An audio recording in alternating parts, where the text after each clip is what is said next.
This dissertation is concerned with analyzing how far the use of an intersectional lens might improve policies towards homelessness and housing security in the UK. To conduct this investigation, a review of the preceding theoretical and political ideas and research on homelessness is in order to indicate barriers and important areas of acknowledgement towards creating future, intersectional housing legislation. Therefore, this review examines the literature on 4 varying approaches, offering differing theoretical stances and their explanations for the following 2 questions. What are the supposed causes of homelessness and how does this implicate how the homeless population are viewed? What are the proposed solutions to homelessness? The 4 core theoretical approaches on homelessness that will be analyzed are the functionalism approach, the structuralist approach, the rights-based approach, and the feminist approaches.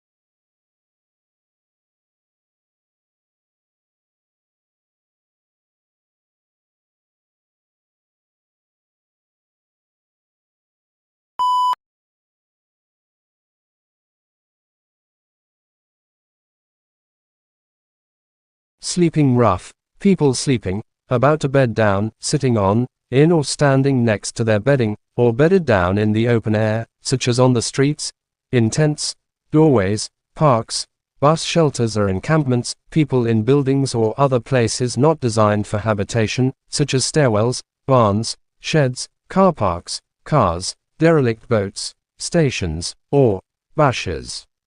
The definition does not include people in hostels or shelters, people in campsites or other sites used for recreational purposes or organized protest, squatters or travelers. Social housing. Social homes are provided by housing associations, not-for-profit organizations that own, let, and manage rented housing, or a local council. Intersectionality is an analytic sensibility, a way of thinking about identity and its relationship to power. Originally articulated on behalf of black women, the term brought to light the invisibility of many constituents within groups that claim them as members but often fail to represent them, as single-axis approaches towards the inequalities of gender or race fail to recognize the complexity of social structures and subjective experiences.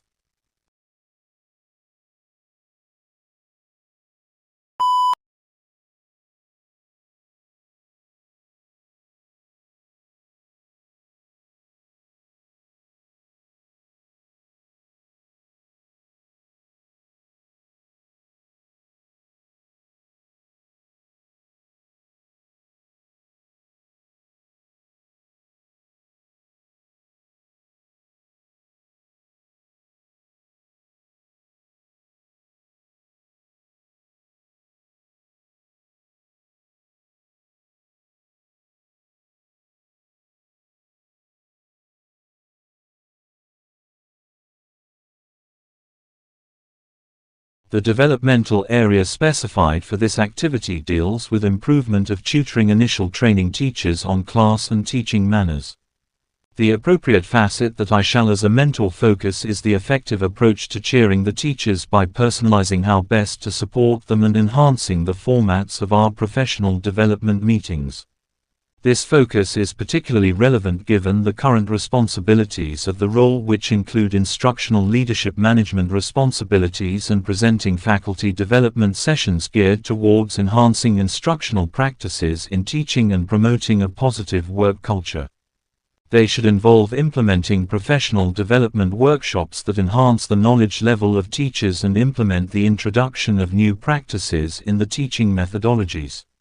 For example, the teaching about differentiation in the recent lesson equipped teachers with numerous ideas on how to address students' needs.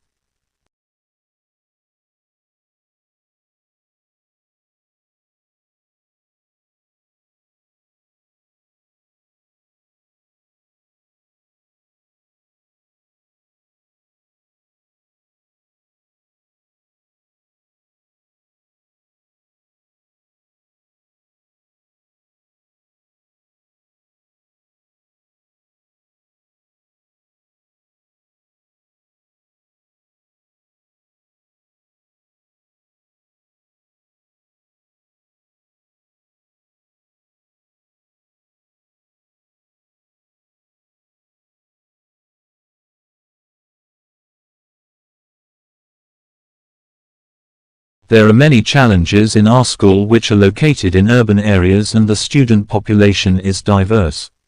This position can be discussed based on the following considerations.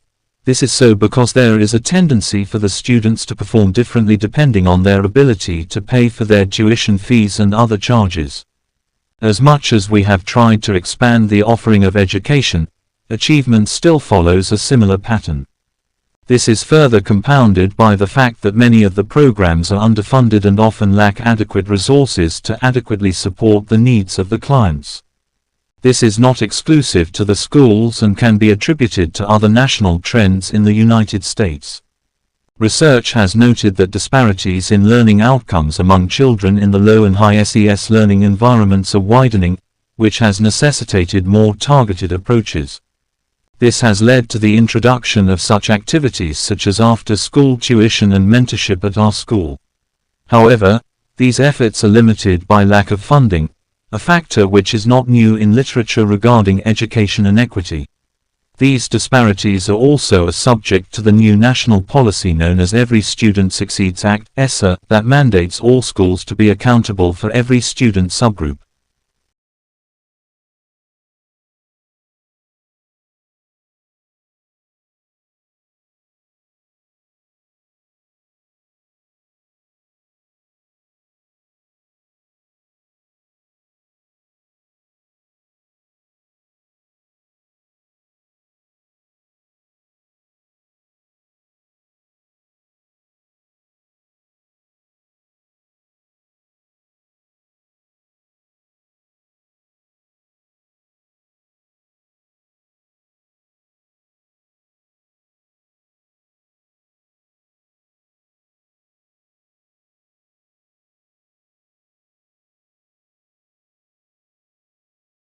For too long we have held preconceived notions of the market and the state that were seemingly independent of local societies and cultures.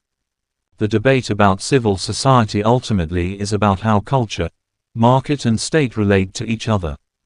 Concern about civil society, however, is not only relevant to Central and Eastern Europe and the developing world. It is very much of interest to the European Union as well. The civil dialogue initiated by the Commission in the 1990s was a first attempt by the EU to give the institutions of society, and not only governments and businesses, a voice at the policy-making tables in Brussels. The EU, like other international institutions, has a long way to go in trying to accommodate the frequently divergent interests of non-governmental organizations and citizen groups. There is increasing recognition that international and national governments have to open up to civil society institutions.